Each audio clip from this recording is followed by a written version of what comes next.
If you haven't heard about Anchor, it's the easiest way to make a podcast. Let me explain. It's free. There's creation tools to allow you to record and edit your podcast right from your phone or your computer. Anchor will even distribute your podcast for you so it can be heard on Spotify, Apple Podcasts, and many more platforms. You can make money from your podcast with no minimum listenership. It's everything you need to make a podcast in one place. Download the free Anchor app or go to anchor.fm to get started. Okay, so last week we talked about, a few weeks ago actually, we talked about the incident with Joe Rogan, and you also gave us the experience you had with one of your clients. Right. And we got a little riff from Ricardo, who called about it and said it was more so had some racial undertones under that was associated with it, right? Yeah. So basically, with my situation where I had a client who pretty much was afraid of me because I was black. She basically was just paranoid I was black, and because of my story, people have been having different reactions toward how they feel about it, and so we had Ricardo call in about it, and now we have another caller named her name is Faith.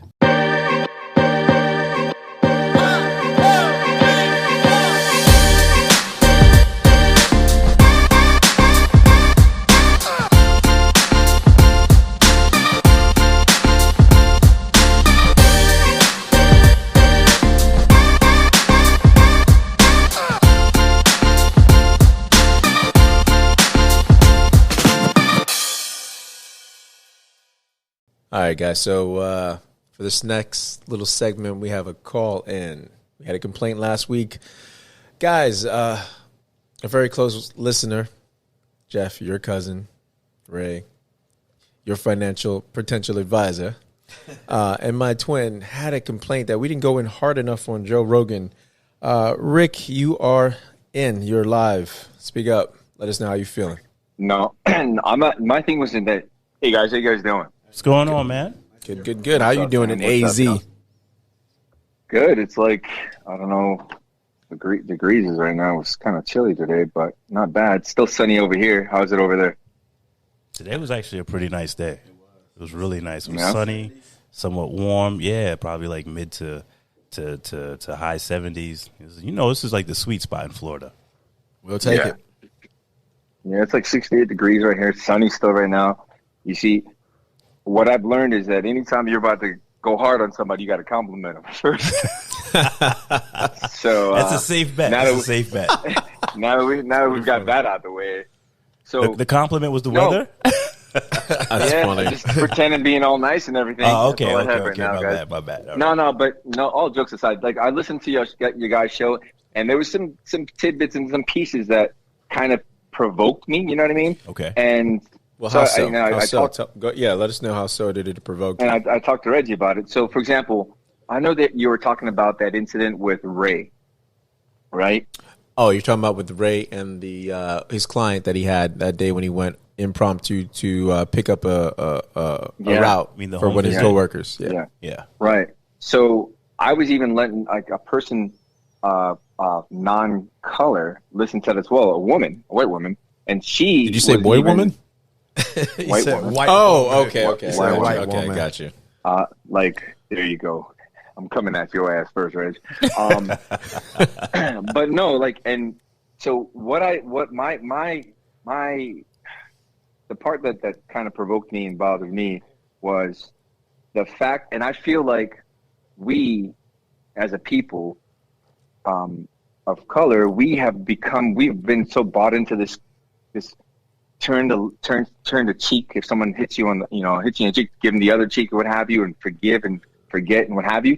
But I think we're the only ones that follow it. You know what I mean? Because when I broke down what happened to Ray, it's crucial that we kind of let it go, because the funny thing, we're talking about the incident with the FedEx guy. You guys are talking about the incident with the FedEx guy, right? Right. Yes, Demarius.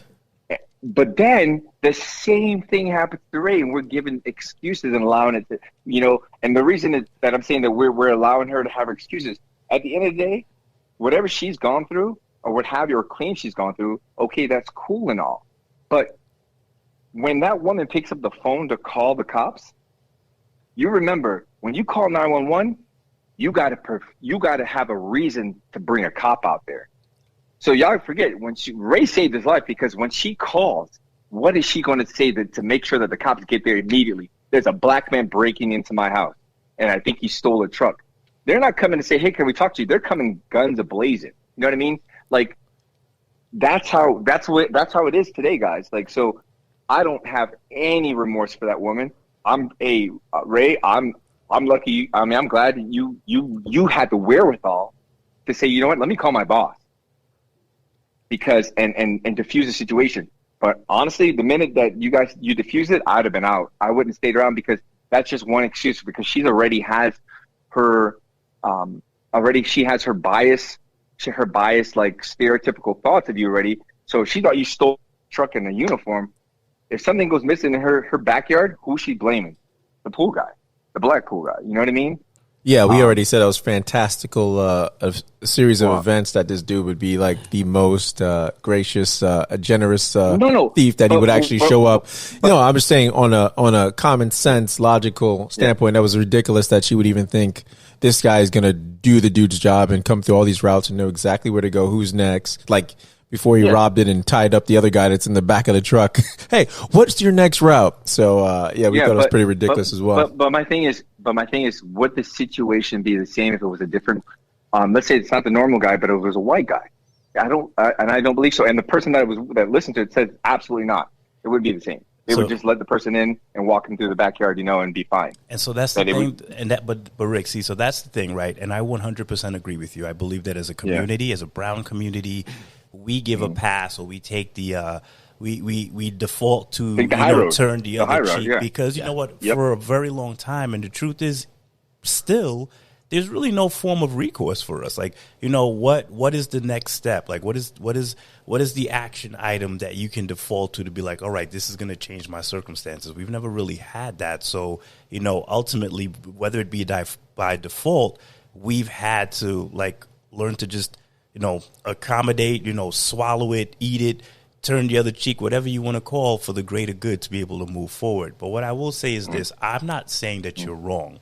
What I'm saying is I don't have enough information on the woman to label her, right? And here's the thing. I think we've all been in enough situations that more times than not, if someone is really wearing that label and they're wearing it proudly and they feel strong enough to vocalize, or better yet, let their actions show how they feel about minorities, they're not opening the door, engaging in conversation, coming around back, opening up the fence, and walking halfway through the backyard with you. I'm not saying, I mean, who knows? Maybe it was diabolical. Maybe she was on some all right, let me get him comfortable and get him on the property, and then I'll call the police, and I would have met my quota for the month. I don't know. You know what I'm saying? It could have truly been some super dubious, dubious stuff, but without knowing anything is really hard. And I tried not to get into the habit of labeling anyone, because she did. She opened the door. She talked with him. She walked with him side by side down the back. Who knows what happened? Maybe somewhere along the way, like, she caught a flashback. Ray said something. He moved some kind of way, and she just was like, she interpreted that as hostile. I don't know. But here's the thing, and that's my problem right there, is that Ray did nothing but did his job. Here's the thing.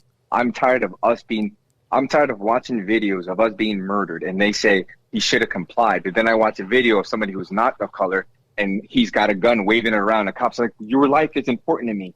I'm tired of us that our body language. Do you know, as a black man or a black child, we don't get an opportunity to be kids. Do you guys realize that? Yeah. There's 3 black men right now. Do you guys realize that the minute we were told that we're going to store, it's don't touch this, don't look at that, don't do this, don't do that. But then while we're walking around, we see other kids running around the store throwing toys, and they're like, oh, it's okay. But we have to be an adult. We don't really have the opportunity to be a child and have that freedom. So, you know what I mean? We're always taught, but hold on one second, because we're always taught that we have to. I have a bass voice, you know what I mean, when I talk. But when I talk to certain people, I have to lighten my thing because I don't want them to be offended. Even though let's say John's over there yelling at his boss. If I yell, I'm the angry black man, and I got aggressive. And then HR's meeting with me or something like that. Hey, we thought you were gonna, he felt intimidated. You made everyone uncomfortable, Rick. Right. So we're not even able to really express ourselves naturally. You know what I mean? So I'm tired of being the excuse for why somebody reacted the way they did. So what's the solution? I'm tired of. What's the solution? The solution? Yeah. The solution is this: we have to stop allowing that. We just got to stop being the enabler. You know what I mean? Because we're not being forgiven. Because if you would have died, all she would have said was, "Oh, I'm so sorry to you. I thought something," and it would have just gone. And they go on with their lives. She would have gone with her life. Yours would have been gone, right? Your family would have been missing you. Right. So Rick, just to circle back. So let's say you're in Ray's position. That plays out. Now, I know you mentioned that you said you wouldn't have stuck around. So ultimately, once she ran to the screen and you saw the panic in her eyes, you would have just hopped in the truck and left? When she goes, "I need your ID," said, "Who are you?" and close the thing, I said, "Hey," I would be like, "You know what, ma'am? I'm going to have the owner reach out to you. Obviously, I could see there's a miscommunication. I'm going to go grab the thing and my stuff, and, you have a great day." I'm not sticking around because at the end of the day, I know most likely she might have a weapon at home. I know she's probably making a call. I don't know. There's too many things that send a red flag to me. Right. That could have gone wrong. I'm like, you know what? I have to. The only serious thing, I can't control someone else's behavior, but I know I can control mine. What I could do, and what I'm going to do is I'm going to remove myself from that situation. You don't think that immediately by me staying and talking to her and getting to know me as a person, as a human being, that maybe that might have changed something for her and her daughter? I agree with Ricardo on that. I think she would say to you, she would just say he was that one off. You know what I mean? It's that you're that one off. Mm-hmm. Well, I mean, and another thing too, I would have been like, I wouldn't even touched it. No, I would have been like, you know what? I'm not even. Hey, you know what? Like, I already know how you feel. You have this disdain for me or whatever. I'm not doing your pool. Like at the end of the day, I'm not doing that piece. Because you have to realize the look at, like, I mean, for her to have this fantastic ideal that you stole a truck. You put a uniform on, and now you're going to go do pools and then take advantage of her. And when he showed up, he let her know that he was there for the appointment and he was replacing her normal guy. So he had details that only a master crook. Yeah, exactly. Like I said, fantastical. And also she knew, like she complied. Like, of course. Like she knew. Right. Yeah. So, and this is my thing. Now, the funny thing is, when she says that, that's when we have to diffuse and say, absolutely, ma'am, that's the most stupidest ideal I've ever heard in my life. That's absolutely outrageous. Yeah, but he still has a job to do. No, but at the end, but here's the thing. When someone accuses you of that, that's when you stand up and say, actually, I'm not going to. But Rick, it's never wrong. So she didn't come at him sideways, right? Like she didn't call him out of his name or was like rude or offensive. She just said, "Hey, Jeff, I need you to show me some ID." There's never anything wrong with asking. But this is here it goes, Jeff. You see, this is the part that vexed me. You guys said she did nothing wrong. He asked for the ID. What did he go get? And what did she do before she got the ID? If he didn't make that call, he he could have got shot. Agreed. But you're looking at it from one. You're looking at it from one point of view, right? So look at this. I'm looking at the whole point. I know, but what I'm saying is, if you think about it from her perspective, right? Regardless of why she let Ray get that deep onto the property and into conversation, at some point something spooks her. Yeah, she runs inside. She closes the door. She doesn't immediately run inside the house to the phone. She says, "Hey, I'm sorry, but I'm going to need you to present some ID." And you let me know if I'm telling the story wrong. You're correct. At that point, what does Ray say? He's like, "You know what, ma'am? I'm sorry. I don't have my ID on me. It's in the truck. I'm going to go get it." Now, the same way you're saying Ray should have removed himself from that situation because you know what, it could have potentially been fatal for him, is the same way this woman is thinking like, okay, let's say that my hunch is correct. What is he going to the truck to get? Why doesn't he have his ID on him? every person has their ID on them. This is your job. I leave mine in my car. Yeah, I but the difference is you're not doing Raymond's job, so you're not going home to home. So that's what I'm saying. Like you have to. I know. I go to my client's house. I go to client's home. I go to client's home. But the thing is, you still have to provide some context behind it. So she's not like it's not like this outlandish but here's the thing, Jeff. idea that she was like, you know what? I don't feel safe. This dude is going to the truck. I've never seen him before. Maybe I need to call someone. But here's the thing, Jeff. And she didn't call them right away. She didn't. She did. The guy was on the phone. She said he was on the.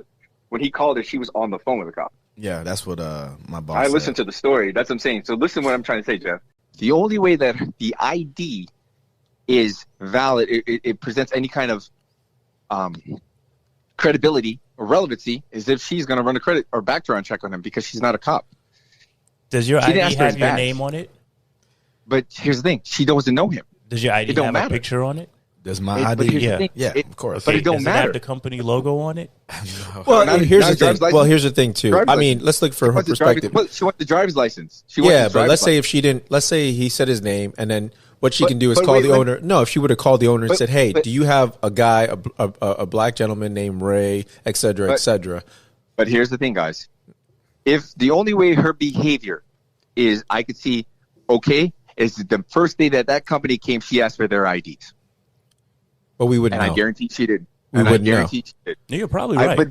But that's insane. That's the excuse I'm saying you guys are giving. No, I get. At the end of the day, is this. If I'm working that job, I'm not giving anybody my ID. You know why? Because at the end of the day, my home address, I'm working for a company.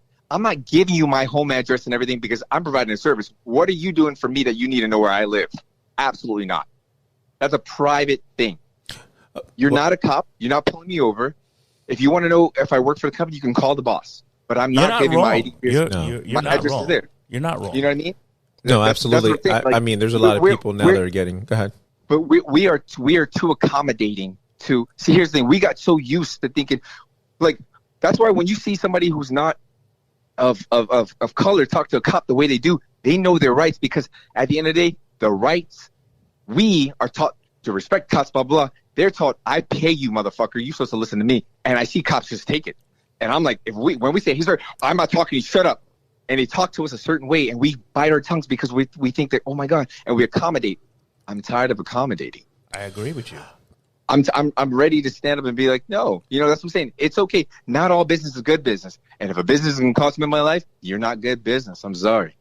Yeah, exactly. But the whole thing with the cop, that also falls into the whole being educated on your rights as well as economically, because the people that have a lot more to lose because they can't, because you have a lot of crooked cops that have been pulling people over, staging products, and the only time they've been caught now is because they have these body cams that are telling on themselves now. They can't fight this in court, so they plea. Half the time the body cam isn't on. They get to turn it on. People have become conditioned that when they see cops in action, everyone's pulling out a phone, which I think is outstanding. No, absolutely. But I'm saying is that, like, for instance, they had a Florida county sheriff deputy that got jail time because he was pulling over these people that he profiled as meth. Not only black people, he was pulling over white people that were meth addicts and whatever, and he would just plant the stuff in there. And his body cam told on him, but these people couldn't. Yeah, these people couldn't fight it, so they would just plea and have jail time because it was like, I can't fight this. I can't. It's scare tactics. You don't have the money for the legal representation, and you're like, better like a year and a half of probation than being in for 7. So. Exactly. So it's the same thing dealing with on the corporate level. You have someone that the whole thing was go to HR. When you realize it's an internal thing, HR is an internal thing that if you go and tell on whatever supervisor, they're just going to get rid of you because you're the what do you call it? The whistleblower. And 8 out of 10. So I'm not going to call statistics, but majority of the time, a lot of people that go to HR are the ones that are dismissed. I've seen it several times from people I know. But speaking on what you were talking about, Rick, you're coming from a great perspective, and I don't even want to touch this long on it because I know you had something to say about Joe Rogan. So I just want to move right along. So we'll agree to agree and disagree, huh? No, but I just want to say going forward on that, for future, like my thing is this, guys, for future reference, like we need to remove our frame of thought that we need to appease and make them feel comfortable in certain situations, and just realize that we are uncomfortable and we need to, like, situations like that, take off. I'm saying because we're thinking, oh, you know, how they perceive you. But here's the flip, though, right? So I hear what you're saying, but don't you believe that Ray's approach actually provided the complete opposite approach? So if the goal was to make Ray uncomfortable, by him calling, verifying who he was, coming through, taking care of the job, and then making it a point to say hello anytime he saw her in the future, don't you feel like in his own right, you know what, he established, like, you know what, isn't it the same concept of like, all right, I'm not scared of you, cop? Is the same way, like, I'm not scared of, you know, your supposed fear because of the color of my skin. And if you have a problem with it, that's on you. But look, I'm where I'm supposed to be. Here's my information. I call my boss. And guess what? Now you got to deal with me for the next 45 minutes. And you can't say anything because you know who I am and you know why I'm here. You know what I'm saying? So don't you think, like, on some level, Ray's approach actually, not only did it provide an opportunity to maybe, like he said, dismiss whatever bias she had, but don't you think in his own kind of way, he also was like, yeah, take that. You know what I'm saying? Like, to me, take that would have been like, I don't need your business. I'm leaving. Yeah, but Ray needs that check. But here's but maybe you don't, Ray. I should just speak for you. But here's the thing. But my thing is that at the end of the day, like you guys were talking about the UPS guy, the employer is supposed to make sure his employee is comfortable in a safe place. That is not safe at all. But he asked Ray, and Ray said, "No, I'll stay." But the employee should have said, "You know what, Ray? Don't worry. I'm still paying you.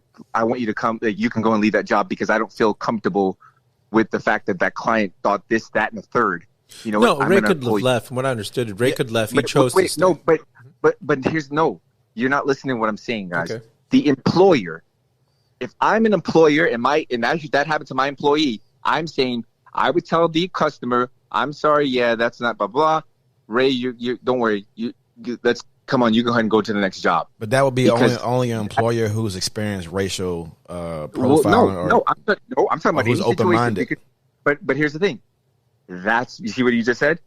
Remove the fact that you're black, and if that situation would happen, and it was a white man, and let's say the same situation, wouldn't he say, okay, I'm going to have him come because obviously she's a woman alone. She's been through some traumatic things, so they say, right? So why would you allow somebody who feels uncomfortable? I'm like, I'm going to pull, especially since the fact that she thought you stole it, dressed up in the uniform, and was going there to take advantage of her. Because I'm going to pull you. We always give people the benefit of the doubt as humans. But That's what we not do. As a business. You see, here's the thing. I'm a business owner. I'm looking for lawsuits. I'm a business owner. Okay, fair enough. Yeah, I mean, fair enough. And I'm firing that customer. Yeah, it's one customer. I could lose that customer. Yeah, exactly. Well, it all depends too. Like for instance, what do you mean depends? No. I know what you're saying, but like Ray was saying, it all depends on the employer. So his employer is a private owned. He's not a franchise or anything. So employer even bigger, bigger. No. I'm just to be. What I'm trying to say, and that's one account that they would lose. But listen, you take out Ray's phone call, just remove his phone call to his boss, and he would have followed what that lady said. What would have been the outcome because the cops were coming guns a-blazing? That's all I'm saying. No, agreed, and I never thought of that. So he's the only one that diffused the situation by calling the boss because she was already on the line when he went to go get his ID. And luckily my boss is open. He said he parked by the thing. Yeah. So imagine if he thought, oh, you know what? I'm fine because I know who I am. It didn't matter, guys. I know. Even if Ray left, I think Ray not leaving is also a good thing because if you say, I'm saying if Ray would have left, she still would have called the cops and have him. Now he would have been like he's leaving the scene, and that would have been worst off because they would. No, not if he says I don't feel comfortable. You see, that's the thing. I didn't say he ran off. No. I'm telling you, she's gonna want him. Oh, he didn't give me the ID. He left. That's even more suspicious. But how is it suspicious? That's what I'm talking about. I'm trying to tell you. No, listen what I'm trying to tell you. That's the mentality. You get what I'm saying, Jeff? Do you get what I'm saying, Ray? No. I'm going off of what you said, Rick. We are too accommodating. But at the end you're not of the day, listening to what I'm saying. I'm not giving my personal ID because here's the thing. Even if I gave the person ID and left, she would have sent the cops to my house. Listen what I'm trying to tell you. Because I didn't say that. I said don't have to give, I wasn't saying that. You don't have to give somebody your ID. You do not have to get No. Listen. I was saying Ray staying there. Like you were saying, oh, I would have left or whatever. I was saying the reason. Told her, no, he called his boss and everything. I'm sorry you don't feel comfortable. I'm sorry there's some miscommunication. I'm going to have the owner reach out to you. I'm just going to go. And then when and tell the owner you'd rather have the regular kite come every month and say the guy's name. That's what I would have done. There's nothing wrong with that. No, there's nothing wrong with that. But the perception of, I know what you're saying. I care about my life. But I'm talking about this person that's already picking up the 911. Right, exactly. I'm saying, you said Ray did awesome by saying, hey, let me call my boss and everything. I'm saying Ray did the right thing in order to not escalate whatever BS would have happened. Because if he would have left and say, and not even said whatever and just say, yo, I'm not dealing with this BS. Hey, ma'am, take care. Bye. She would have been I really think, because I asked him to identify himself or whatever, and he just took off running. No, but here's the thing. But Reggie, everything you're saying, I know. Actually, no. Everything you're saying is actually proving my point. I know that, Rick. I understand it. That's my point. And I'm agreeing with you. But that's what I'm saying. Everything you're saying. So for what all Ray has to say is, ma'am, I could see there's some kind of thing going on here. But Rick, that's no guarantee that she still doesn't call the police. Exactly. And ultimately, what you're saying, hold on. What you're saying is, by him staying, he potentially put himself in danger. He should have removed himself, because you know what? This client, if she can come into it with bias just by looking at him, then you know what? That's not a client that you need. But you said he should have removed himself from the situation, because ultimately, if the cops show up, he is trespassing. And you know what?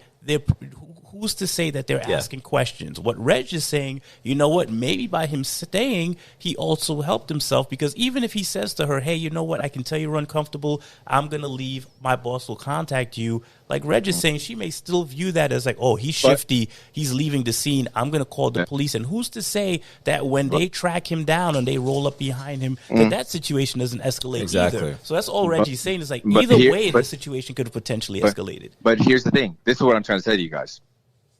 You guys need to remove the fact. You see, this is what you guys have. You're looking at the whole picture, right? Now you guys talked about, remove the cop call. You have to remove the cop call because you don't know about it, right? Right.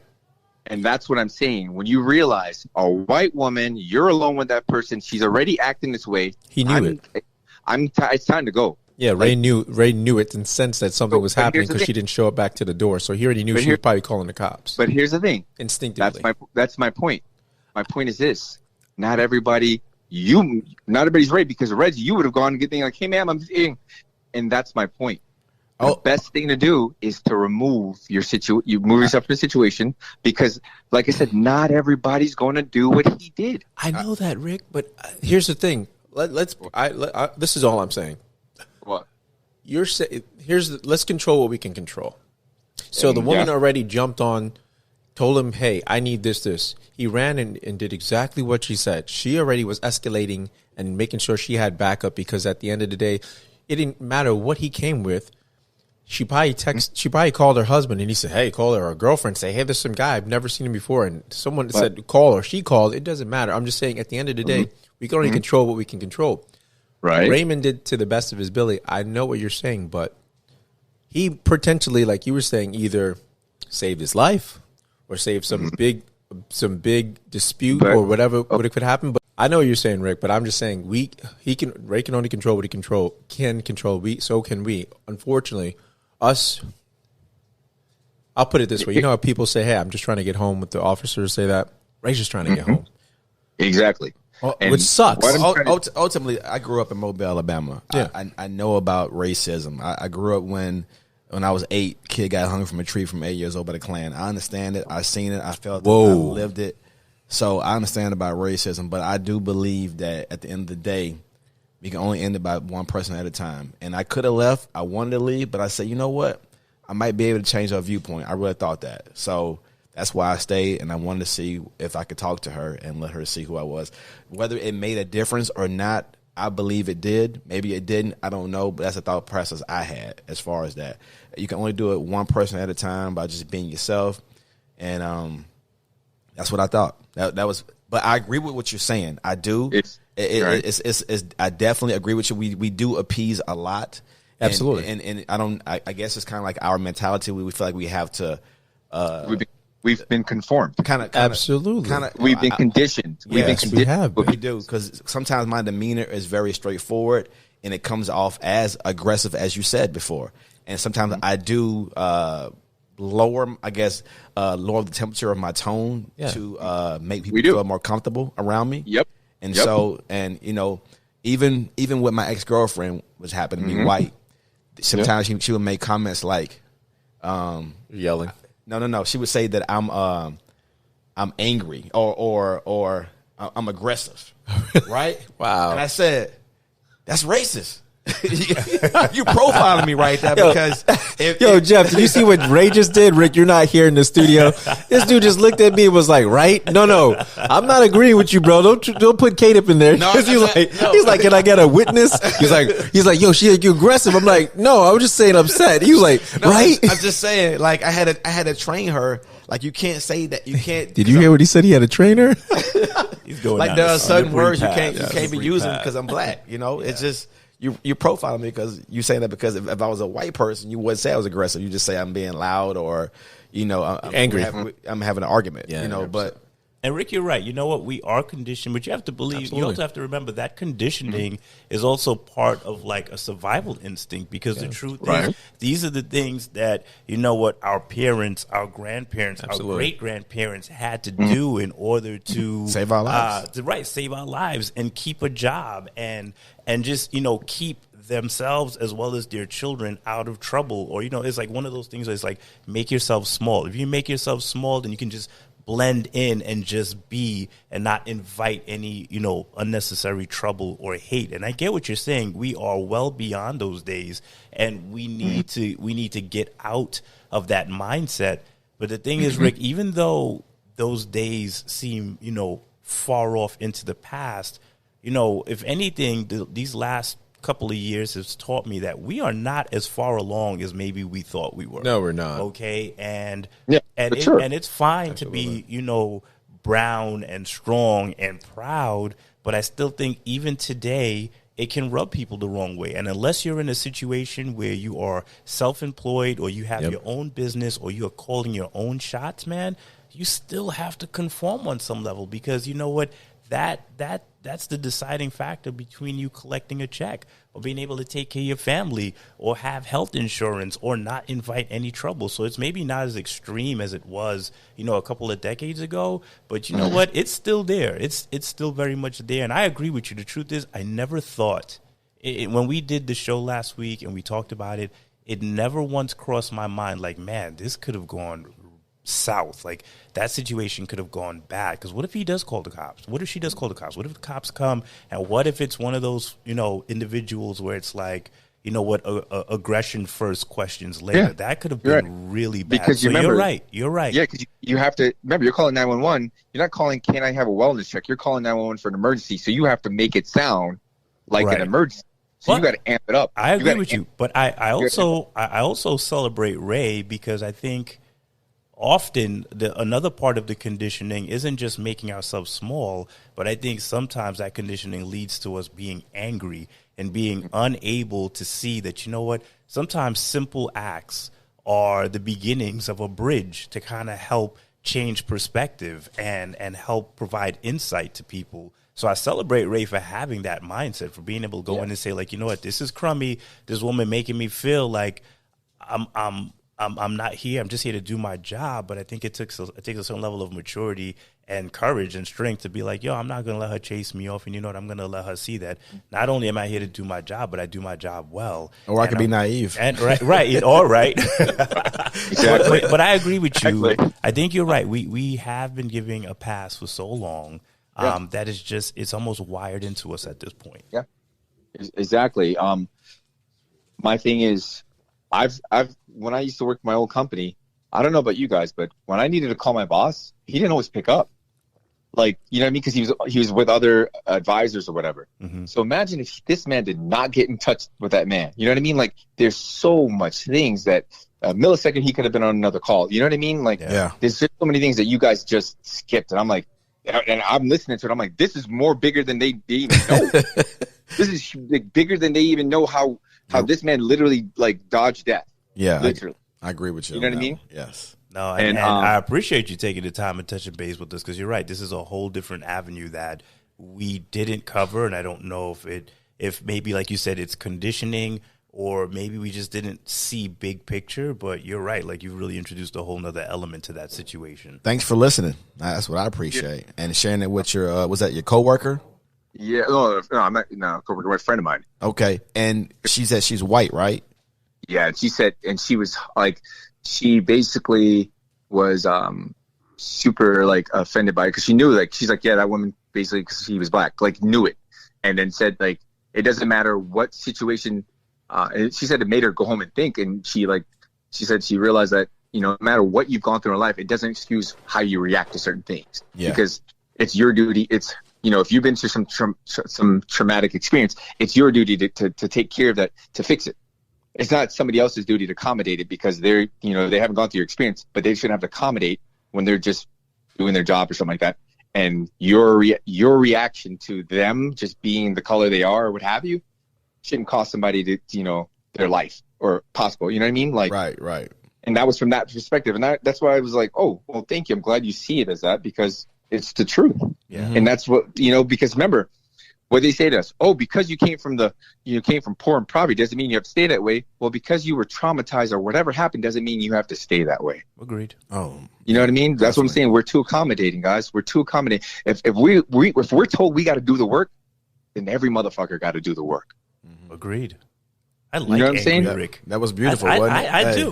We got to coin that phrase. It's like, I'm tired of, like, they expect us to exceed when we have no resources. But when they have all the resources, we're supposed to accommodate and, hey, you know what? I didn't know this black people were going through all this. Can you educate me? Absolutely not. Y'all wrote the books. Maybe go find the real ones. The ones you're buried. You know what I mean? It's not my job to educate you. Here's the thing. But Rick, the thing is, that's easy to say, right? This is one of those deals where, okay, so maybe you can look up Black history. Maybe you can look up the plight of, you know, and sometimes we default to just to like the Black community, but there's several minorities, like communities that have undergone, you know, severe levels of racism and bias. So you're right. Maybe you can look through the history. You can pull up information. You can follow people. But I still think there's something to be said for having a real-time interaction. And again, that's where I kind of applaud Ray, because I feel like you can read something and maybe there's a takeaway, but I think when you experience something real-time, that sometimes, especially if it's followed up with you educating yourself, man, that can have a profound effect on you. Honestly, people don't care anymore, to be honest. You don't think so? No. I mean, they don't care. Look at the guy that you remember, like, that cop that shot that dude in his house, and then the brother's like, "Oh, my brother would want to hug you." If that shit happened to me, guys, I tell you right now, don't hug that cop. Oh, you know what I mean? And then the cop, and then she tried to lower her. She tried to get her sentence lowered, like a month later. Yeah, but she was so remorseful. You know, no, I'm telling you, no, there's no more. The judge gave her a Bible. Let's not forget that. And when have you ever seen a judge give somebody on a criminal, you know what I mean? Like, well, yeah, that all falls down to what you said, conditioning. So it's been what's been. The judge gave her a hug too. Absolutely, I know, and gave her a Bible, her personal Bible. On, you see, we've been conditioned, and here's the thing. That's all I'm saying, fellas. Like, my thing is this: we need to stop thinking that they see us as the same as we see ourselves, as we see them, because that is the certain situations that get us where we're being shot. We just, like I said, we need to avoid certain situations. I'm telling you, there's certain situations I'm like, nope, not gonna do it. Absolutely not. Nope, not gonna do it, because at the end of the day, I'd rather. It's like having insurance. You get insurance, right? Not because you think you're getting an accident, it's because you hope you don't get an accident, but you're glad you have it. I'd rather be safe, you know what I mean, than sorry. So I avoid certain situations because as I've grown, I can't change the world, but I know it's not going to change with me while I'm in it. But I'd like to be in it still. You know what I mean? Like, so it's just taking extra precautions and knowing when to not allow myself to be in a certain situation and when to remove myself from a certain situation. Because at the end of the day, my plight or my fight to convince somebody of who I am and black people are good, pick your battle, son. Not right now. They'll figure that out with someone else. I'll go on to the next person, try to talk to somebody. You know what I mean? Like some things sometimes it's not our duty at that point of time. You know what I mean? To try to educate somebody, and it might not be the right moment because their mind is not thinking, oh, I'm so glad he changed my mind. They're thinking, oh, I almost had him shot, because that's the joke that she's saying. That's the joke that she's saying when you leave. You're probably right. Because at the end of the day, she's like, oh, and they're like, oh, Sue, did he leave? Oh, no, he stood and did it. But I thought, oh, my God, I almost had him killed. I'd have been on the news. That's what's going on really afterwards. Gotcha. It's not one of those, oh, my God, and he was the nicest. No, it's, you believe, oh, my God, I thought I was going to get raped and everything. And I'm calling the cops and thinking like, but, you know, he almost got shot. It would have been on the news, you know? So pick your battles, pick when you want to educate somebody, but let it be more in a safe, neutral zone. We had Ricardo call in about it, and now we have another caller named, her name is Faith. So, Faith, you want to tell us your side of the story, or what you felt when you heard my story? Yeah. So I was listening. I used to be neighbors with Ray, so you know I know him as a family man. So when I was hearing it, I was getting really irritated and kind of angry with his experience, because you know he had to maintain calm in a situation that he didn't escalate. And you know, I messaged Ray and I was like, you know, this is making me really upset. And I was like, this is obviously racist. She was being racist, and that's why she kept saying I'm not being racist, you know, because she was. And Ray was like, well, I'm not sure, because she seemed like she was really afraid. And my response to that was, just because she had an incident that was a black man may have harmed her at some point, you know, her taking it out on every other black man, it's still racism. I'm not saying that the trauma wasn't warranted if she was harmed by a black man, but to then make every other black man who she sees now the culprit, that's racism. So it wasn't a male that triggered her, it was a black male that triggered her, and that to me is racism. Okay, all right. So I mean, so what really affected you? Because is it more so what's happening in the media, what's happening to black men all over the nation in the same sad song? Like, is it the excuses is what triggered you more so than the incident? What triggered me is I'm a mom of 2 adult black men and now a baby, and so I've always prepared them for the fact that, you know, their appearance being chocolate and tall and strong may be intimidating to people, and I've taught them they have to sometimes tone down who they are, like appear small, so that people won't be intimidated by it. But to actually hear someone like Ray having to navigate that type of space, it just made it more real that this is something that my men actually will have to experience. And it was angering, because I'm like, I don't know if I prepared them for, you know, how to talk down somebody that's already assuming that you are going to attack them. Yeah. That's interesting what she says, that the fact that you feel like you haven't prepared them. Like, how can we prepare for that? I mean, if you think about it, I mean, how can we actually say, hey, kids, I mean, you got to tone it down, because you may make someone afraid because you're darker, and you may seem more aggressive, or you may seem more scarier because you're darker, or you're taller and bigger and dark. Yeah, well, I think what Ricardo said before, like what was told is we're taught this at an age, but we're not taught why. We're just taught, hey, you behave in public, hey, don't be loud. And we never taught the color reason until we get older, and then we're like, because we see other kids doing it, and we're like, what? We're just being kids. So we never understand why our parents, you know, our moms or whatever are super strict on us, because we're just thinking, okay, that's just parents. You know, they don't want us to they don't want to be embarrassed. We're not thinking they're doing it for our own protection and training us. Yeah. To you know, be prepared for this world. Yeah. You know, I think my boys were raised in mixed spaces, so they've had all types of diverse friends, and I've always like, you can't do the things that this kid does, because you're going to be the one called out. That's right. Yeah, that is so true. Jeff, you had something you wanted to add, Jeff? I think one of my biggest takeaways from Ricardo's situation was when he painted a real-time picture of what that looks like, as far as the police showing up, her being distraught, you being on the property. Like, that could have gone south so quickly. And to Faith's point, how do you prepare your kids for that, right? Like, we're so busy teaching them how not to draw attention to yourself, maybe even how to handle unnecessary attention to yourself. But in that type of situation, you just showed up to do what you do every day, right? Exactly. And real quickly, from, an entry of introducing yourself, stating why you were there, everything seems calm, walking side by side down the side of the house towards the back. And then all of a sudden, as you mentioned it, something kind of spooks her and she takes off and you're left there trying to figure out what's going on. And she's like, "Oh, I'm sorry, I don't know you."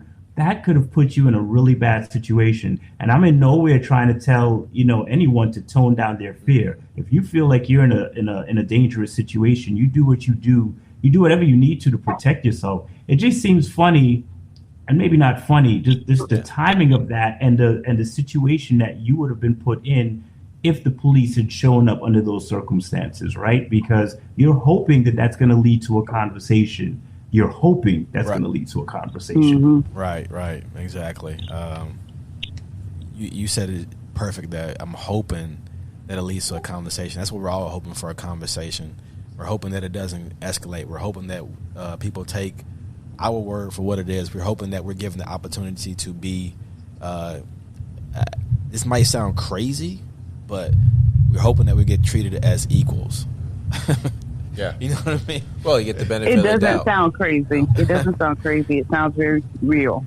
I know, but I mean, as I say that, I know it sounds real to us, but not to everyone who may listen to this podcast.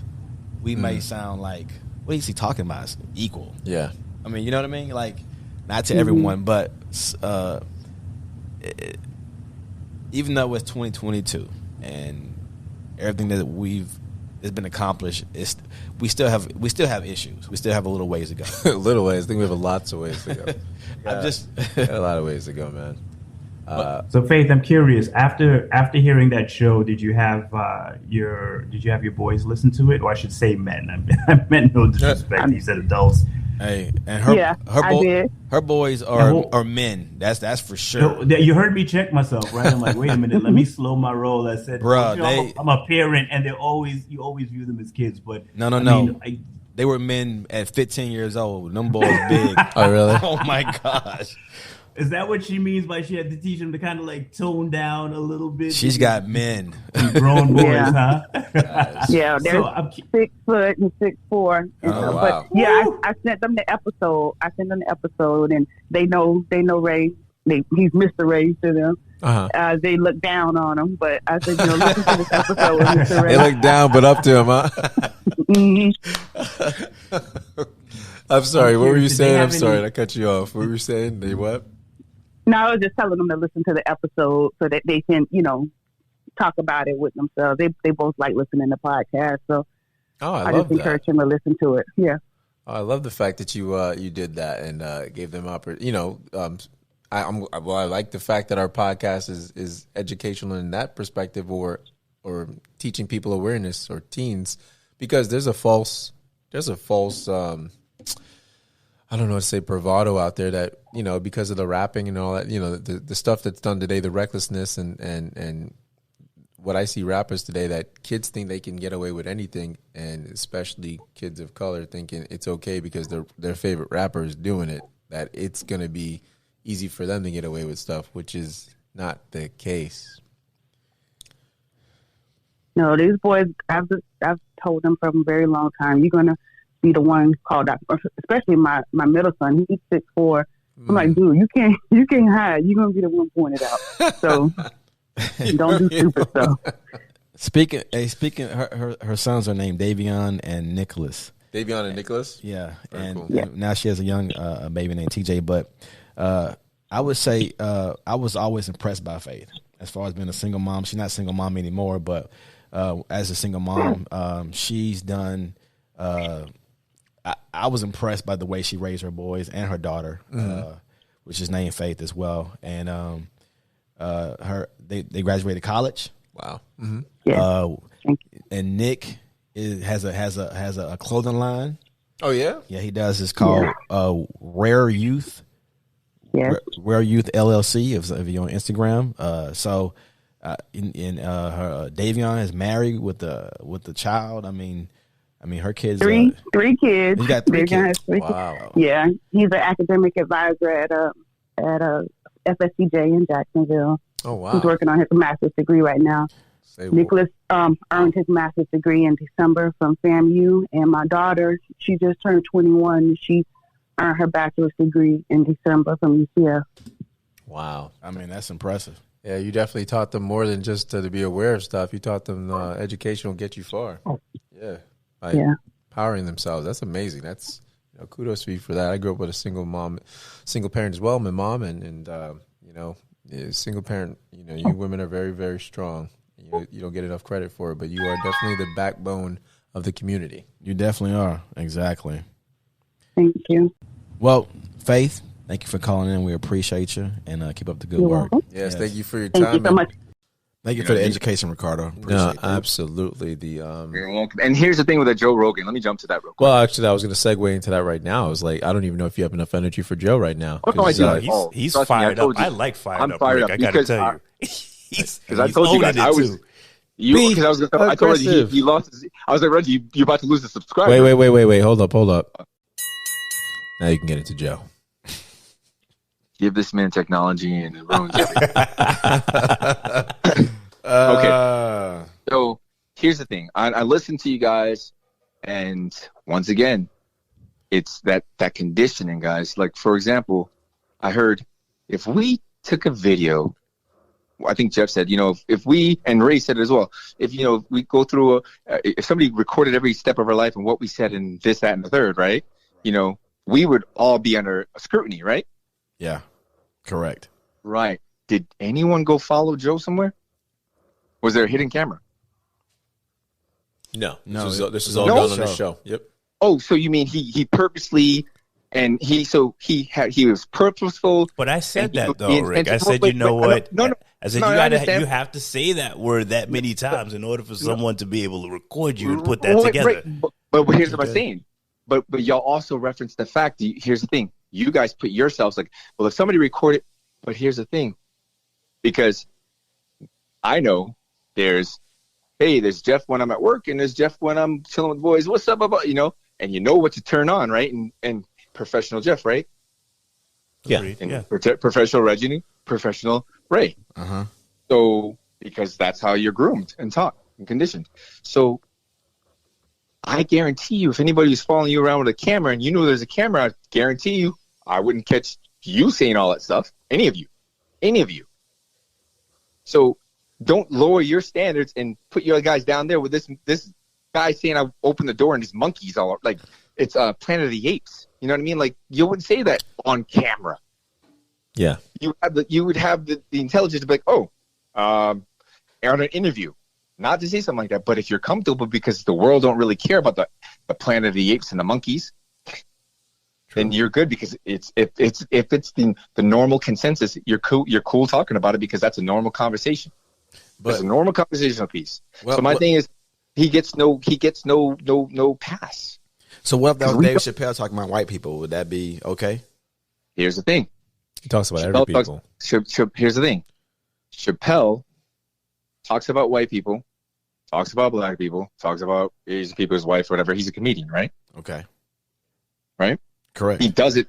He's on a show doing it. He's like, this is his thing. People paid. And there's white people that pay because they understand. Because the comedic performance, the reality is funny. So they pick out the reality. They pick out the stuff to make reality funny. The stuff that it's real life. Yeah. They made the comedy out of it, right? That's comedy. When you're sitting in an interview and saying, "Oh, we pulled up to Harlem, and then all the monkeys are at Planet of the Apes," I don't see where the comedy. Absolutely no. Yeah, you know what I mean. Yeah. So, and that's once again because here's the thing: if Dave Chappelle ever said something, outside of his comedic performance that was offensive, which he has.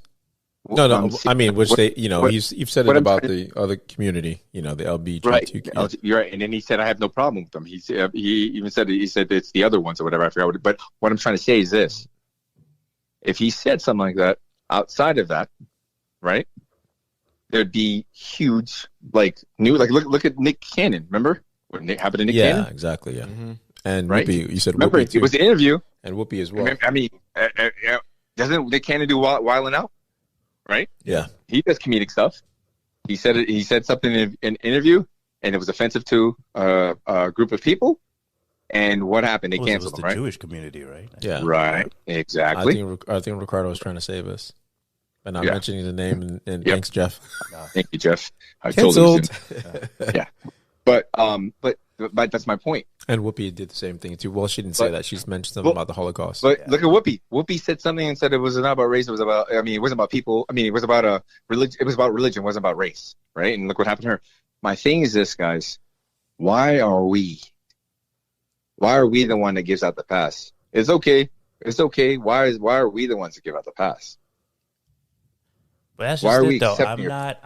I don't think anybody was giving Joe a pass. I think it's a combination of factors, right? It's, all right, what has caused this newfound scrutiny on Joe? Because these recordings have been around forever, right? So when you delve into what's causing it, you understand, like Red said, it's almost like you're using our community as leverage to try and put your muzzle on Joe. Yeah. So you're fighting multiple things in this instance. And then the other thing is, the same way I have no issue with Whoopi's statement, the same way I have no issue with Nick's statement, the same way I have no issue with Chappelle's stand-up, I think you have to remain open. Like, you can't just identify with what speaks to you, what you deem funny, and say, like, well, that's okay. But you know what? If somebody on the other side tells that joke but uses, a different culture or a different grouping, all of a sudden it's racism. And I agree with you. In no way am I co-signing Joe, because, again, I don't follow him, so I don't have enough context to be like he is or he isn't. But what I do know is there's too much said for me to feel comfortable with, like, okay, this was just all for the better part of the show. The way it was his delivery, it was his word choice, and I disagree with you. It was meant to be funny, but it just wasn't meant to be funny to us. And I don't and I also believe that at that time that you know what, there wasn't. I feel like there was a malice as far as like the intent and the delivery, and whether that was for ratings or shock value or whatever the case is, I don't know. And I don't care enough about Joe to go researching it, but I could tell you that wasn't something that I stepped away from that and felt like, oh, okay, like there wasn't more to it behind that statement at that time. Has Joe grown as a person? Maybe. I don't know. But again, I don't care. But I don't care. I can't. Right? I can't walk away from that and feel like, oh, okay, you know what, Joe and I are great. Nah, nah. So for example, Amy Schumer, I've watched her things, and she talks about black guys and all kinds of stuff like that, and says racial things that are, because it's comedy. She's performing. We all laugh. That's what I'm saying. When someone's doing that stuff off the stage and they're doing an interview, it's a total different thing. Yeah, but do you ever turn off the comedy piece of you? Yeah, in a sense. Yeah. Do you ever turn that off? Especially on something that you're presenting. Yeah, it's like, it's still an art form if you think about it. Yeah, we all get comedic here. Like, we're not talking Oprah where we sit down, we got the cameras running, and it's like some formal setting. It's just like almost like what we're doing now. You know what I'm saying? Like, we're sitting around, we're in a comfortable space, and we're shooting the shit. Again, there's still consequences for your commentary, though. You know what I'm saying? No, I agree, but I've not heard one of you guys say something that's offensive to another race. Have you? Yeah, but that's because we're not taking Joe's route. You know, like, we're not in the shock value. Like, we're not trying to offend people to get publicity. And I don't know if that's what he was doing at the time, but that's what I have to believe. We don't need to. Right. You know? Exactly. We don't need to. All I know is that what he said, when I heard it, I was like, oh my God. Exactly. And saying the N word or whatever, like how many ever times he said, like, a lot. Yeah. Yeah, I mean, we don't need to. Let's be real. Like, you were speaking of a place of power. We don't need to. At the end of the day, it's all about how we were raised to be conscious of other ethnicities, and 3, let's put it, cancel culture. I mean, we know what's not, how to not go too far, because at the end of the day, we're not at a place economically that we're in power. Like Joe, let's be real, he's in power. Yeah, he can't be canceled. He can't be canceled. But he can't. I mean, anyone can be canceled. Well, I'm saying he's got enough income. If he's canceled, he's fine for the rest of his life, because the UFC will still keep him on as commentating. He got enough clout where he's 11 million viewers versus 3 million. I mean, yeah, exactly. So not only that. I mean, if you want to talk about canceled, what's that guy Crowder? Who's that guy that has that show that's the right wing, and he just goes berserk on everything. That's Shapiro. No, not Shapiro. The other guy, some Crowder guy, is really he goes like, he says some really offensive stuff. He has his own podcast and show. Crowder, I think his name is. I don't know his first name, but he is really, really bad. Yeah, and he's like, "Oh, Joe, you were so good until you apologized," and you know, he was all of that stuff. Though I feel like is, you know, potentially how people really feel mixed with the shock value, because that's just the age we live in. The more outrageous the statement is, the more headlines it grabs, the more people's interests get piqued. You know what I'm saying? And that's just the sad truth of where we're at. Louder with Crowder? Is that what it is? Steven Crowder? Steven Crowder. There we go. Have you ever heard him, Rick, or no? Just you can. I don't know. You can just get sound clips of him on YouTube, and it's just unreal. When it had to do with oh my goodness, Minneapolis, the gentleman that was killed, Anthony Brown? No, the other one that was killing George Floyd. George Floyd. George Floyd, yeah. And he was just saying, you know, with the knee in the back. I mean, he was just demonstrating it, and I remember seeing that clip. Reggie and Ray, please give Jeff your black cards right now. Why? Because there's been so many. Let's be real. You said Minneapolis. Who's the guy? Like Anthony Brown? I said who's the gentleman. Oh, you didn't know, Reggie. Because Jeff, right here, you please collect on that? The spot, dude, on the spot. Hey, listen. Jeff, collect that for me, and then find out when, and then we'll discuss if we should return it at the end of the show. Listen, there's been so many, like, really. There's a list, man. There's more than there should be. Yeah, so the fact that I even have to be that, and the fact I said Minneapolis, and you said someone else that was done, that had, it's crazy. That's crazy. You're right. It's so many. Freaking crazy in the same city, right? But my whole point was, I checked out his stuff, and I mean, I've seen it, and I'm like, whoa. It's just, that tells me that it's what the majority of society accepts. So that's why, he won't be canceled, because you said that before. If you can't speak on a certain group of people, that means they're the ones, like, that are in power. Rick, you mentioned that to me, you know, when we chatted. So, I mean, did you guys realize how? I mean, if you really think about it, like Jeff, Ray, like if y'all look at like rap music, why is rap music the only music that hasn't evolved and it just stopped? Yep. All these years, devolved. Right? It's gone down. If you look at where it hasn't rap evolved. started, Right? It just stopped. It took on it took on an element of power. You know, it was teaching about things happening in the neighborhood. It was teaching about you know, its self-worth. It was teaching about, like, you know, how we have to come together, and it's completely devolved into some, like, mumble, repetitive, like, don't get me wrong, I know we grew up in a time of, like, gangster rap and violence and stuff like that. I get that, but, like, today's stuff is just like. But why do you think it is that way? Exactly. Yeah, absolutely. It's planned, because here's the thing: they teach. I've seen artists, interviews with artists where they're saying, "Oh, I want you to see rap about this, that, and the third," and like, I don't want to rap about that. Well, yeah, you need. They're telling them this is what you have to rap about. You want to deal, this is what you need to put on a thing. That's record labels, because they know to keep us dumbed down. We were getting with the conscious rap, we were becoming, unified, being educated. Like, oh yeah, fight the power, stand up. They're like, let's change that up. Let's change it up. I agree with you, because ultimately people are like, oh, you're on some conspiracy theory stuff, but if you think about it, who controls what the artist looks like and the quality of the music that comes out? Oh, for sure. But doesn't sex and violence sell more than like reading about consciousness? Not for one community. No, for one community doesn't. I mean, just one community that's promoted to the most. But what allows us to still stay Relevant? against each other and divided Yeah, is talking about drugs is cool and shooting up this and da da da da. I mean, And women are look there. what we rabbit and what kids think it's cool to sell drugs, to kill each other and stuff like that. Like that is promoted because it keeps us divided. Yeah, but they had no keeps clue. divided. Listen, they had no Keeps it clue divided. when they let. They I had mean, no clue when why- they let they let that chocolate white M&M out, bro. That him talking about pill popping was gonna back the fire because no one can tell me that M&M didn't spark some type of opioid addiction because What?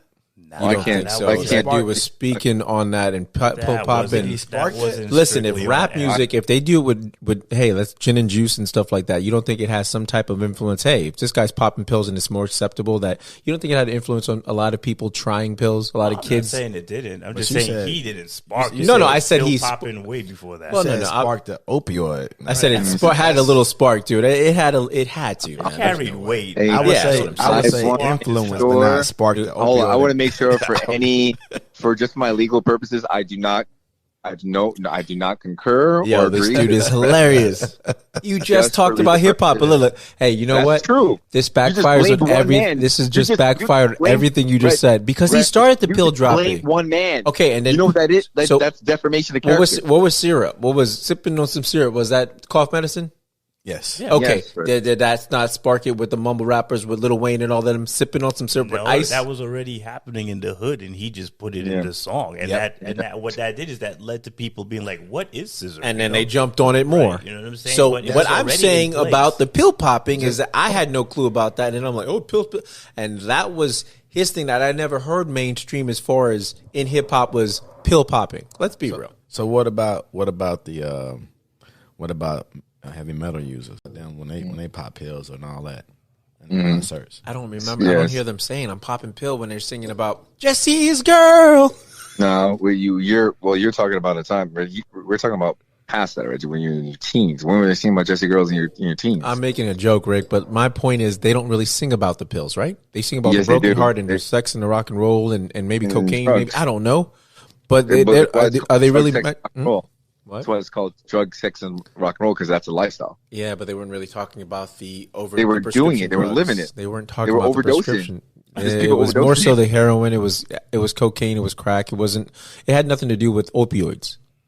Once It wasn't again, It wasn't OxyContin and stuff. That came to light later on, man.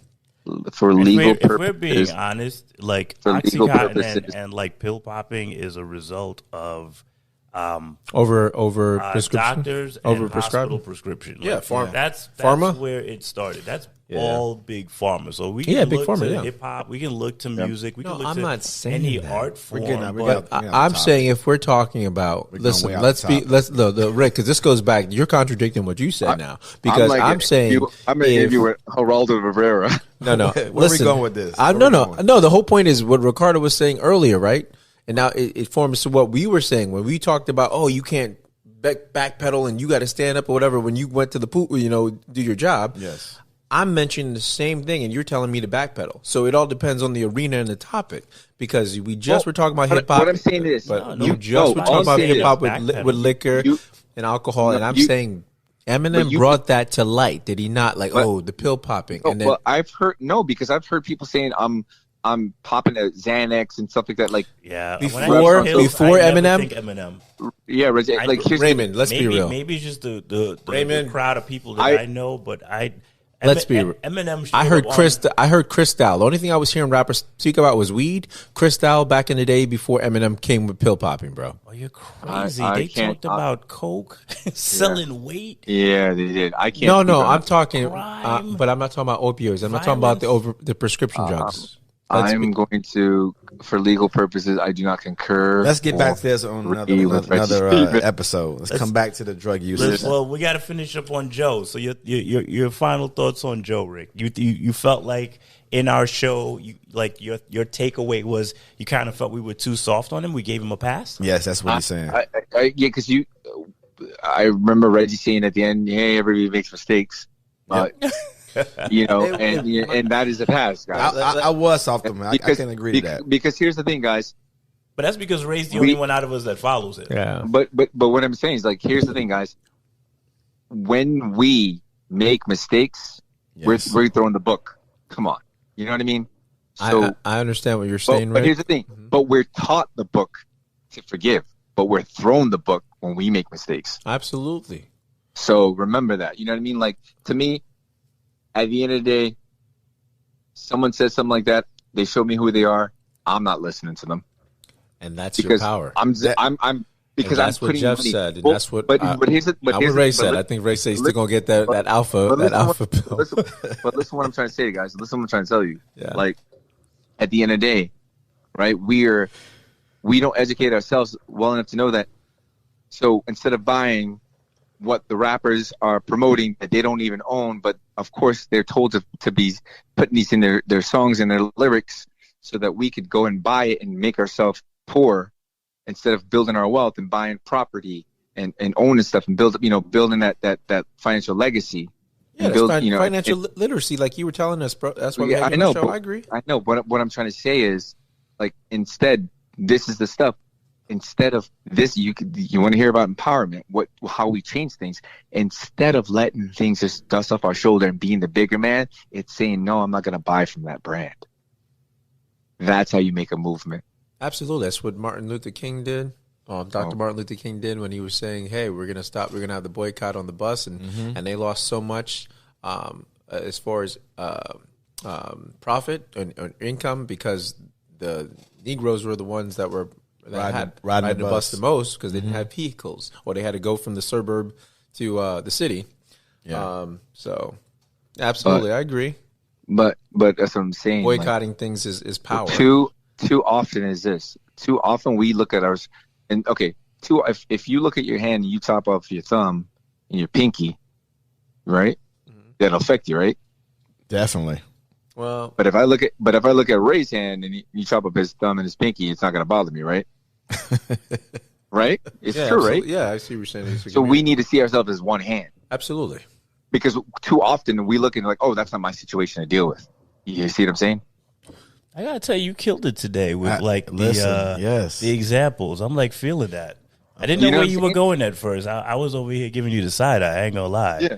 But I see what you're saying. All I was thinking was, it's very powerful. No, it's very powerful. All I was thinking was, but in the Planet of the Apes, they were able to do.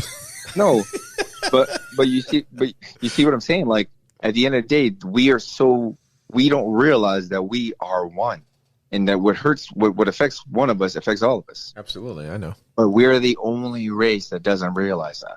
Well, because it's designed by that. But it's by design. Yep. I believe you. Believe you me. It's because we're conditioned. Yeah. Because we're conditioned that we need to be better than the other guy that people think that we are, because we're not that. And we need to realize, no, we're all one. Yeah. Because here's the thing: being a hood or speaking a certain way has nothing to do with like being black. It's where you live.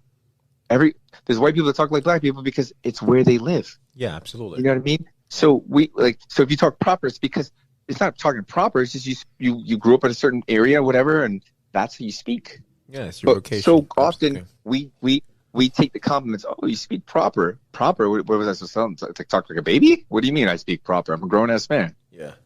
Well, how was I supposed to speak? Yeah, and then when you hear someone else Southern, it's charming. Hey, so Ricardo, do you mentor young black men? Do you have like a mentoring program? So for example, like when I go play like flag football, or like there's some young brothers out there, and it's funny, like there's guys that have businesses, and I'm like, hey, what do you do? And they're like, oh, I got a car dealer's business. I go, what do you? I'm a trainer. What do you do? Oh, I'm selling. I do this truck thing business. I'm like, and he sounds like that's the problem.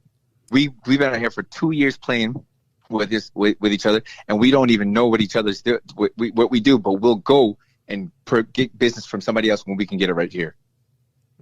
Yeah, and support each other. Yeah. We would ask strangers. We would pay a stranger than paying some guy that we play every weekend with for the last 2 years. That's true. And help him out. That's true. Yeah, you know what I'm saying? I do. So my thing is, like, that's why I'm trying to say, like, we need to stop allowing the media and Hollywood to tell us to be afraid of each other and start thinking that we're shady and stuff like that. And we need to provide, like, you know what? I'm gonna go look for a black realtor. I'm going to go look for a black financial advisor. I'm going to go look for a black thing because we need to support our businesses. And trust that, we don't need to be afraid of ourselves. Because that is something we're conditioned. And why would I be afraid of me? Well said. If someone looks like me. Well said. Well said. Why am I afraid of someone that looks like me? Because I was taught to be afraid of someone that looks like me. As was everyone else. Right. Mm-hmm. And exactly. That's exactly right. Exactly right. But I can't change. Here's the thing. Nobody of a different color is going to understand how it is to be me. But I know that you're going to understand how it is to be me. And I know that we can make a change because you could 1,000% understand what I'm going through. And I could 1,000% understand what you're going through. So the likelihood of you and me making a difference with each other and being comfortable with each other and getting along is probably 70% more likely than me convincing somebody from a different race that's going to take it as a one-off. So I see what you said. So you're not opposed to trying to change the narrative or bridge the gap, but you're saying like it's not on you to make someone else feel comfortable in your space, and you feel like we have greater equity if we can form alliances and relationships within our own community. Ultimately, we it sounds need to. like that's what you're saying. We need to. That makes perfect sense. That's because we're going to get so much more ahead of what we need by that. Taking care of one another instead of trying to get everyone to like us. Right, because you know what I just said to you. Remember, I can't control what someone else does, right? Right. But I can control what I do. But here's the thing. If there's people that look like me that can relate and understand, then they can relate and understand. That's the people that are going to understand me. I'm more likely to make an effect, a ripple that turns into a tsunami across the world with that. That's how I can create real change. And then when that happens, people respect more of the black community and stuff like that because like, wow, they have power. Right, which automatically changes the perspective and the narrative because they're like, yo, they're doing things. So, okay, right. I see what you're saying. Right. So that's what I'm saying. We've been doing it the wrong way. Because we've been trying to go to everybody. Hey, I'm different. Yeah, accept us. Look, I'm just like you. Right. Yeah. And that's where we've come. We always have to worry about how people feel about how proud we are to be us. Well, It's time that we start taking that back, guys. It's time to be proud to be who we are. I just want to say, where can people reach your activist mailbox, right? You're so funny. I don't have an activist mailbox. No, but you should be an activist. I mean, honest to goodness. Because I know you were able to, I know you have a voice for that. So you should definitely do a mentoring program. Or do a TED, or do something where you get to speak and mentoring, like you said, or be a spokesperson, or just go to schools and talk to kids. Yeah, I mean, it's definitely with the youth, because you definitely have a lot to say. Can we have you back on sometime in the near future? Yeah, man, you killed it tonight. I just want to say again, I thank you. I appreciate you. I appreciate your insight. I appreciate your passion. I appreciate you calling us out and just taking time out of your day to not even like help provide some very insightful tidbits to us, but even the Bro-RantZ family. So man, appreciate you, cuz. Love you. Maybe we should have more callers. Love you guys. I appreciate it, guys. Like, thank you for taking the time to give me this platform to speak on, because I just wanted, I was irritated when I heard, and that's how change is affected, right? Absolutely. You got to ruffle some feathers to affect change, because then people start questioning something. Might not hit them then, but maybe later down the road, they're like, oh, that didn't feel good. Why didn't it feel good to me? And they start questioning certain things. No, the bus definitely hit Reg. There was no doubt about that. This is hilarious. That's fact. That's fact. I mean, Jeff, I would bug this dude like, yo, send me your thing. He was like, not send me 401k. I'm like, bro, send me the selection. I'm like, bro, send me the selection. Sorry, I couldn't help it. No, I'm sorry too. Oh my goodness. Jeff, he would not give it to me. Yeah, and on that note, we love you guys. Jeff, he would not give it to me. Yeah, he would not give it to you. We love you guys. We hope you guys have a wonderful week. We love you guys. Later, Bro-RantZ fam. Like, share, comment, or call in. Or not.